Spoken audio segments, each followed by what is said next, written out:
Welcome back to the channel. Today's video we're going to be talking about Cyberpunk Edge Runners, the anime. And I'm so sorry because I know you can tell how giddy I am, but I really love this fucking anime. And the first time I watched it was in 2022 when it first came out. I actually started watching it with my best friend who does not watch anime, but for some reason that's what we ended up doing that night. And I didn't want to like it. I really didn't want to like it because it was so unlike any other anime I had watched as far as the animation goes and just like the content of it. It felt very different. And I was like, I a part of me was already so different from other anime watchers. I had been watching anime for years, but I had never really watched all of the like OG animes. So I didn't want to like Cyberpunk because I didn't want to be further from outside of the box, if that makes sense. I feel like in the anime world, and I don't know about manga, but as I can talk for the anime world at least, it really does feel like there's quite a bit of like judgment that goes on if you don't watch certain animes or if you don't like certain ones. And I'm like, it's the same thing as books. It's subjective. Like how I interpret something is going to be very, very different from the next person. And yeah, it just put me in like it subconsciously put me in like a weird place where I felt like I couldn't like Cyberpunk. But I really fucking love Cyberpunk. I really do. And I watched it again. I watched it a second time.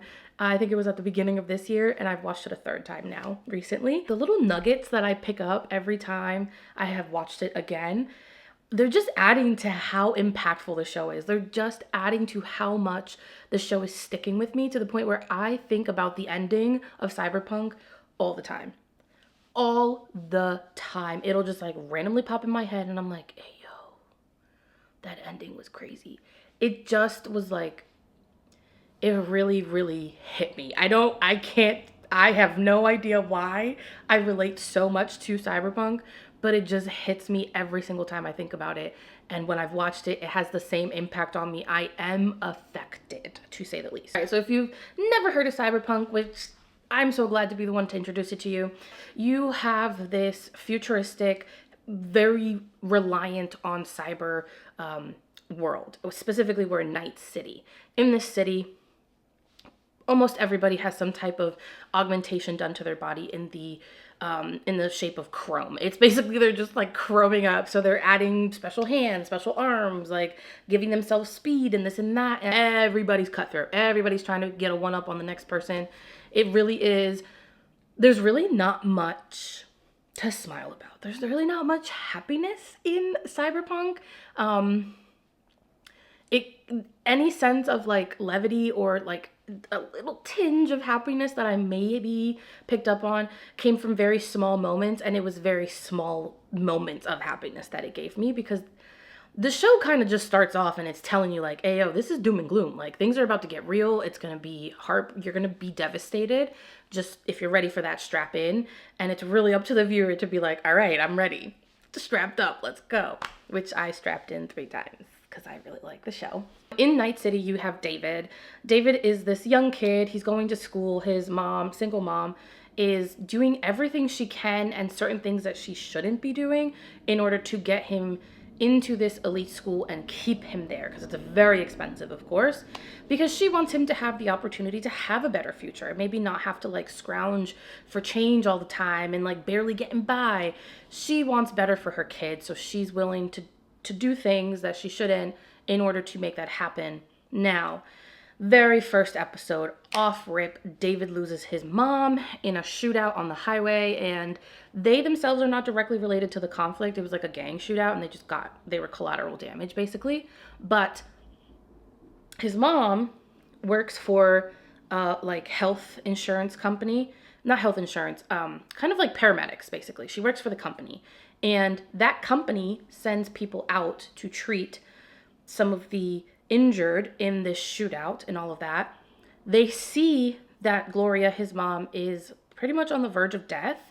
She's probably one of the more injured there, but because she's not a paying customer, they move on and they leave her and they go to the next person that is their paying customer, which also happens to be like somebody part of why all of that shooting occurred. And it's really devastating, like just again, off rip, it's really heartbreaking because that's a really relevant theme. You know, people not being able to afford proper health care, people not being able to afford the medication they need. And as a result, they are allowed to deteriorate and sometimes are allowed to die because they couldn't afford something that, I'm sure you can see where I was going with that.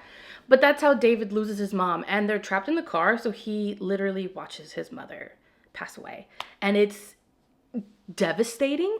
Just, it is so sad, because Gloria was very much so the type of mom who just wanted better for her kid. And it really hurt. There's also a moment when they're in the car before the actual accident that kills her. There's a moment there where Gloria's explaining to David why she's doing what she's doing for him, and the fact that she wants him to be able to do things, and her dream is for him to be able to do better and have a better life. And it's a theme that continues to come up when we bring David to the table and we try to analyze him. He very much so is a young man who lacks his own dreams. He lacks that thing that motivates him and keeps him fighting for himself. I truly do think that David is the epitome of a selfless character. He, till the very bitter end, was only motivated by the affections that he held for those around him and wanting to see them and their dreams come to fruition. And it's really sad, but it's also, it just made David that much more, I don't even know how to put it, but David was solidified as one of my favorite MCs of all time. And it was because of that. It was because he just, up until the very moment, at the very, very end, he just wanted to see the people he cared about have better and be better and do better.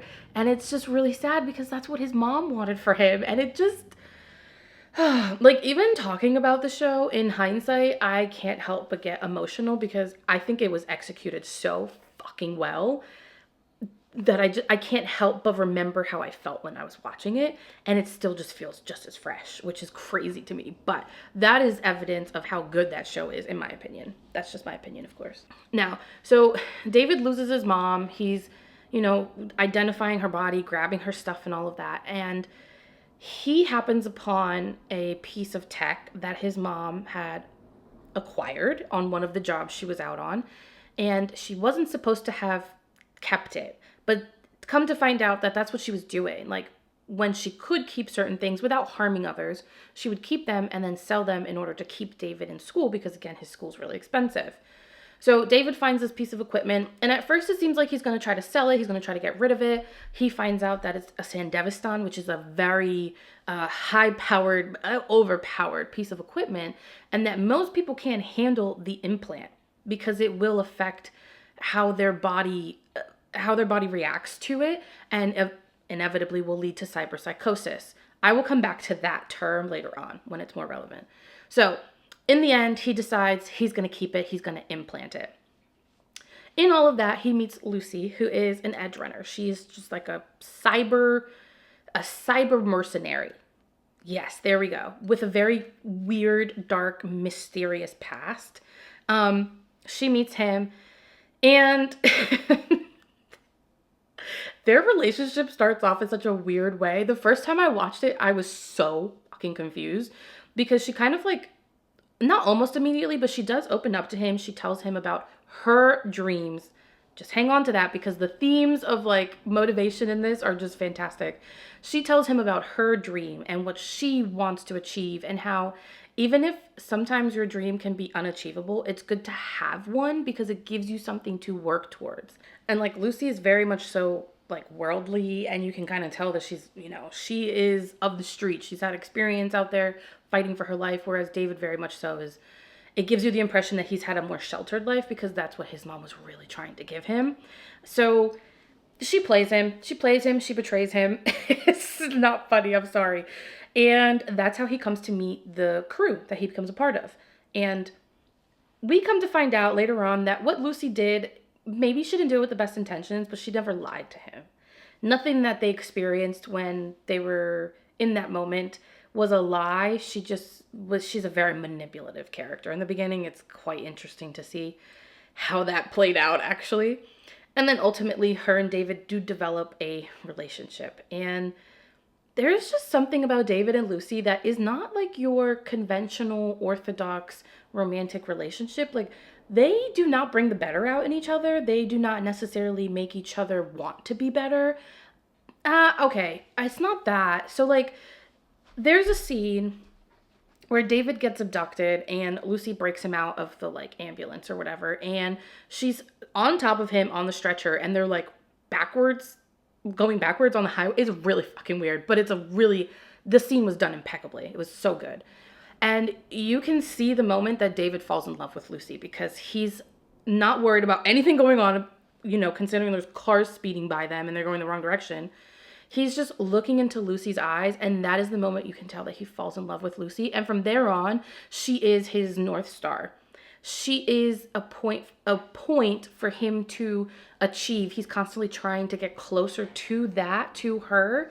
And inevitably, he also wants to help her get to her dream. He wants to help her see that dream to fruition. And it just is, oh my God, I love them so, so much. And everything they go through, I'm tearing up, it's fine. Lucy, on the other hand, she is a character who keeps everybody like at a distance for her own protection, and you find out why. Like you find out about her past, and it kind of makes sense why she does that. But with David, it's definitely like I can't help but let you in. But even then, like there are moments towards the end of the show where you're like, Lucy, just talk to David, just tell him. And it's a very convenient miscommunication that is used in the show, because there's definitely a moment where I, as the watcher, 3 times in, I've been like, why didn't you just tell him? But that wasn't the point. The point of the show was not for her and him to have that specific conversation, for that to come out to light. The point of the show is to portray all of this just loss, and how you really do have to live for those small moments of happiness, those small moments of comfort. I feel like that's what I got from Cyberpunk. It was the idea of like, yeah, this is devastating and it really hurts to watch what the characters are going through and everything that's happening around them. But ultimately, I was finding moments of comfort and like solace in those little tiny snips where like her and David are flying through like the sky and the moon, and just little moments between David and Maine, who's kind of like the leader of the gang, and how he just wants to like connect with David on kind of like a brotherly, almost fatherly level. And it's such a beautifully done anime. Okay, I won't say that again probably until the end, because I keep saying that, but it's just really well done in my opinion. And then kind of like dialing it back. So like I said, David found this Hindavistan. That's when he meets Lucy. She betrays him. He goes to the gang, and then he ends up implanting it. There are some adverse reactions, of course, to that, because it's not something any old person can take on, right? The tech does have very negative impacts on David and his body and his psyche as well, because unfortunately, the more that you change your body, the harder it is for your body and your brain specifically to keep up with those changes. And then you end up with people who go cyber psychotic, really, which is just like their brain can't take it anymore, and they just lose all touch with reality. And it does lend itself to a more violent, aggressive, non-discriminatory rage out, basically. Like, think when people talk of like, oh, he's on roids because he's angry, like, but like to the max, basically. That's what cyberpsychosis is. So David is at all times thinking himself special because he was able to take on the Sandevistan, and he does other augmentations too throughout the show. And he just constantly has this sense of like, I'm special, I can do this, I can take this on, I can surpass this. But, Lucy's sitting there and she's watching him and she's like, no, dog, you can't. I don't know who told you that, but you can't. Just because you've survived this long doesn't mean you're gonna. So it just is like, it's really hard. So his name is Maine. Maine is the gang's leader, basically. And he's a dude who's like super augmented. Looks like just like a walking transformer. Really cool dude though. He experiences cyber psychosis, and he loses his mind, and he goes out in a really dramatic, really like sad way, I want to say. And David witnesses this. And that is kind of like, it was kind of always going downhill, but at that point when David sees how Maine finally passes away, like how he chooses his last moment to end, David just kind of like loses all touch with his own reality, and he becomes almost an entirely different character, but he also remains the same because he still is fighting for that dream that Maine had of like going big and doing great. He's fighting for that, but it's for Maine, in memory of Maine and respect of him. And he's still trying to do things to help Lucy get to where Lucy wants to be, but David never takes on that like selfishness. He never wants to do anything for himself, purely for himself. And it almost drives you crazy. Like it almost drives you to the edge, and you're like, God, David, please. But that I think is what makes the ending of the show so much more beautiful and so much more impactful, because ultimately he does decide to do something for himself, but it is something that requires all of him. And I won't give that away because I'm sure you can tell what I'm talking about, but if you haven't seen it, it's a scene of the show that I think that's what's been with me since I've watched the show the first time. I can't get that out of my head, and I think it was just how we got there was really beautiful. I also really want to reiterate or just say the plot is not the point of Cyberpunk, in my opinion. I think that it's the characters and what they go through and how they interact with each other. It's that idea of these are just people who want to live. They just want to live. They just want to maybe try to achieve a better life. And the world is just not set up for that. The world that they live in is very much so set up to keep them down, to eliminate them if possible even. And you just get to see all of these different characters kind of like how they stand up to the world that is trying to hold them down, kind of, you know? It's just really interesting to watch. And again, I think that Cyberpunk, I think it has a lot of people out there who love the show because they can appreciate some of those weirder aspects, some of those aspects that are kind of like hidden underneath certain things in the show that are like kind of like, whoa. I think that Cyberpunk is one of those shows where if I personally think that I'm going to continue to rewatch it until I get really sick of it, which probably will never happen, because every time I've watched it, I've picked up on new things. Like there's a moment between Lucy and David. There's a moment between them, and it comes back up at the end of the show. And the first time I watched it, I noticed the connection. Like I understood there was a connection between those two scenes. But the second and third time I watched it, wrecked me. Wrecked me. It was something that Lucy said to David, and then at the end, she says it again. The show it just does that, but like in little moments, it's not overdone. I don't feel like the show takes itself too seriously at any point in time, but at the same time, I think that that is what helps to get those themes across so well to people like me who I like themes. I like to see things, relevant things being brought up. I just don't want you to shove it down my throat because then it loses some of its importance to me. Honestly, like I like to come to certain things on my own, and I think Cyberpunk does that really well. Like it really does bring the viewer to these ideas in a very subtle ways. I don't know, it's just fantastic. I don't think Cyberpunk is for everybody because like I said, the plot is kind of like not the most important part. The plot is almost just kind of there to keep you entertained when the characters are maybe having less than interesting conversations, if you can even say that. I feel like every interaction between those characters, all of them, there was just always something being dropped, and I was like, damn it, damn. And after watching it 3 times, there were moments between characters I was like, yo, I didn't catch that last time. I didn't catch that. And I know that when I watch it the next time, I'm gonna say the same thing. I'm gonna be like, I didn't catch that. I didn't catch that the last time I watched it. It's just one of those shows that I don't even want to say it's vibes, because I don't think it's vibes. I think it's really fucking well done. I think it's one of those shows that is underestimated, and I don't know why, because it's so well written. And the animation and the scoring, oh my God, some of the best scoring comes from Cyberpunk, in my opinion. But I can totally see how some people wouldn't like it, because the show is very, like, it is a little vulgar. It's very explicit. It's quite over the top. Like some of the fight scenes, and I think that that's the point. I appreciated it, but I know that there's probably people out there who would watch those fight scenes and be like, you didn't need to do all that. You didn't need to do all that to punch him, which totally makes sense. But it just kind of goes. It goes with the characters, it goes with the vibe of Night City, and it just goes with, it just goes. The whole show from start to finish just goes with itself. But don't, I would recommend if you watch Cyberpunk, don't ever sit there and be like, why didn't you just, don't do that. Don't do that, because that's not the point. That's not the point. The point is what happened as a result of that. Why didn't you? Just, that's the point, is like what came out of it. It's just really well done in my opinion. I loved it. And yeah, I'm on the hunt for something that'll give me a similar vibe, but I think it would have to come from something cyberpunky maybe, or oh my god, the scoring was fantastic.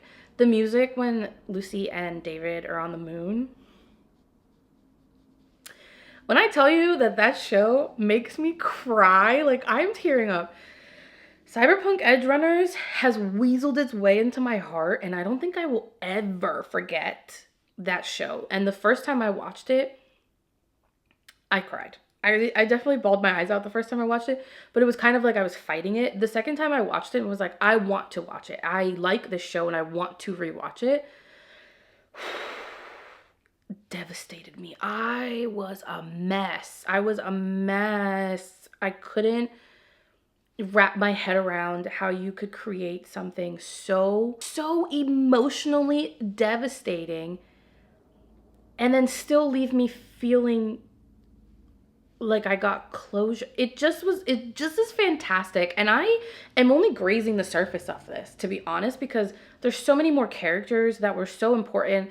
There's a lot of like Easter eggs, not Easter eggs, but there were a lot of like nuggets that were dropped on me as the viewer, that as I'm watching it over and over again, I'm piecing them together even better. And I'm like, holy shit.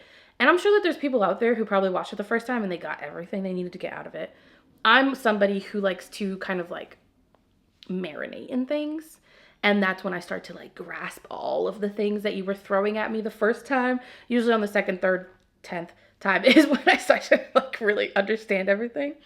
Kind of like my favorite anime, Attack on Titan. I had to watch that show all the way through this 2 times. The second time is when I started to understand some of the motivations behind what Eren was doing. Very much so the same thing with Cyberpunk. I think on the second time, I started to understand a little bit more of David, especially Lucy. I started to get her a little bit more. On the third time, I was starting to wrap my head around these 2 characters and how like they're just in each other's orbit. They're just in each other's orbit and like they can't get away from each other, but at the same time, there's no attempt to get away from each other. But at the same time, it's kind of like they're doing opposite things. So you think one of them would like, but they're just in each other's orbit at all times. And everything that ensues around that too, because they're not the only 2 characters. I just, personally, I think that the relationship between Lucy and David was probably one of the most, oh my god, I think it was so well done. The ice maker is so loud. I think the relationship between Lucy and David is probably one of my favorite romantic type relationships. I just felt like it was just really relatable. It was really relatable once you undid the whole like cyberpunk futuristic world. Just their interactions with each other, their emotions that they just felt so real. That is the ice maker, and I'm so sorry. Because why is it so loud? I'm so sorry. But anyways, it was the ice maker telling me to shut up. That is me blabbering on and on and on and on and on about a show that I absolutely love, which is Cyberpunk. And the fact that it just has not left me. It's been years now since I watched it the first time, and the show just is stuck with me. And every time I think about it, I think, was it worth it? Was everything those characters went through, was everything that transpired from start to finish in season 1, was it worth it? And honestly, I can't tell you if it was or not. I mean, I can tell you what I would like it to be, the answer to be, but I can't tell you if it was worth it or not. It's something that you just have to watch for yourself and decide, and hopefully you can decide on the first time. But I think it's a question that the characters have to grapple with themselves too. Was what I did worth it? And I think there are moments where you maybe get the idea that they do think it was worth it, and they kind of go out in that blaze of glory. But then there are other characters where you can kind of see that they don't really know if it was worth it, and they are struggling with that indecision, that inability to make that decision for themselves. And I think it's fantastic. I think it's a phenomenal anime. I think it's really, really underestimated and underhyped. I get like awkward at the end because I'm like, well, now I talked all this, so like, how do I make my way out? But those are my thoughts. Those are my feelings on Cyberpunk.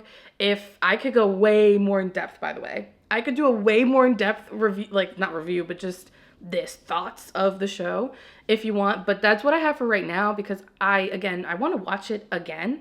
Not right now, obviously, but I do want to watch it again soon because I just want to see what else I can pick up on. It's one of those shows that I feel like it never gets old. I've watched it how many times and it just hasn't gotten old yet. So I am curious to see how many more times I can watch it and what else I can pick up on. But anyways, those are my thoughts on Cyberpunk. I'm actually done talking now. Anyways, those are my thoughts and my feelings about Cyberpunk. On a very surface level, I could go way deeper than that, but just wanted to keep it surface for now.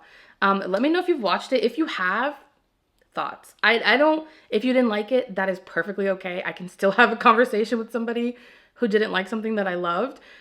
Just be respectful, of course. But if you haven't watched it and, you know, you kind of are thinking maybe you want to, me and my thumbs think you should definitely watch Cyberpunk and then come back and tell me what you thought. But yeah, I will see you guys for the next video. We have no idea what it's going to be at this point. That's the fun in all of this for me. The thumbs are just like dumb and dumb and dumb. Anyways, I will see you guys for the next video. And as always, happy reading and or watching.